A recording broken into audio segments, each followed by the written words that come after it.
እንደማንኛውም ሰው ሰርተን ራሳችንን እንለውጣለን ብለው ከሀገር ወጥተው የመን ላይ በግፈኞች ያረገዙ ሁለት እህቶች በአይኔ በብረቱ አይቻለሁ ማለት ነው።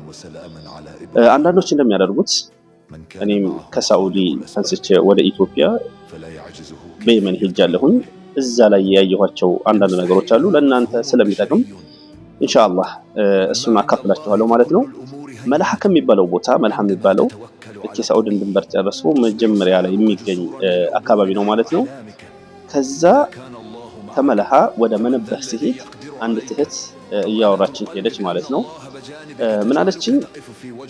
ደላሎች የሆነች ሴት ተፈለጓት ይይዟታል፣ ሌሎቻችን ውጡ ይለናል አለች።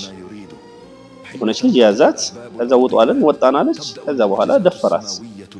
ይሄ ነገር የመኒዎች ቢያውቁ ይገሏቸዋል፣ አይለቋቸውም። ግን ሴቶቹን መናገር አይችሉም። ቢናገሩ እዛው ስለሚያስቀራት ቢናገር የሆነ ነገር ያደርገኛል ብለው ስለሚያስቡ መናገር አይችሉም ማለት ነው።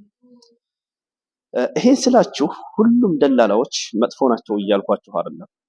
እኔ በራሴ ያረኩባቸው ደላላዎች አክብረውኛል፣ አላህ ያክብራቸው። ይሄ የምታዩት ሸራ ላይ 3-4 ደላላ ይኖራል። እኔ የሚያጋጥመኝ ያ ነገር ነው። ምናልባት ስለኔ ጉዳይ የሚመለከተው አንዱ ደላላ ነው።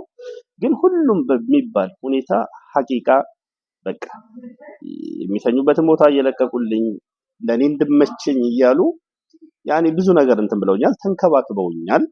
ሐቂቃ ስማቸውን ጠርቼ ባመሰግናቸው ለደህንነታቸው ጥሩ ላይሆን ይችላል እንጂ ደስ ይለኛል፣ አክብረውኛል። አላህ ያክብርልኝ። ግን ሁሉም ደላላ ጥሩ አይደለም፣ ሁሉም ደላላ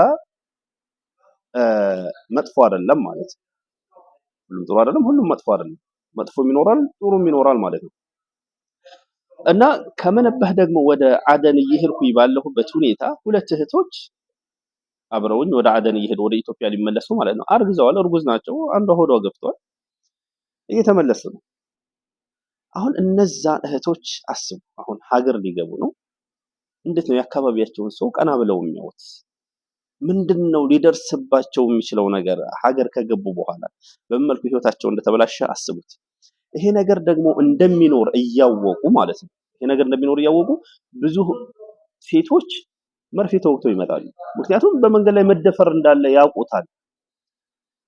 በዚህ ልክ ሰው ራሱን ለመደፈር ራሱን እንደዚህ አይነት ዋጋ ሊያስከፍል የሚችል ነገር መኖሩን እያወቁ ለምን ሲባል በዛ መንገድ ላይ ሴት ልጅ ይመጣል?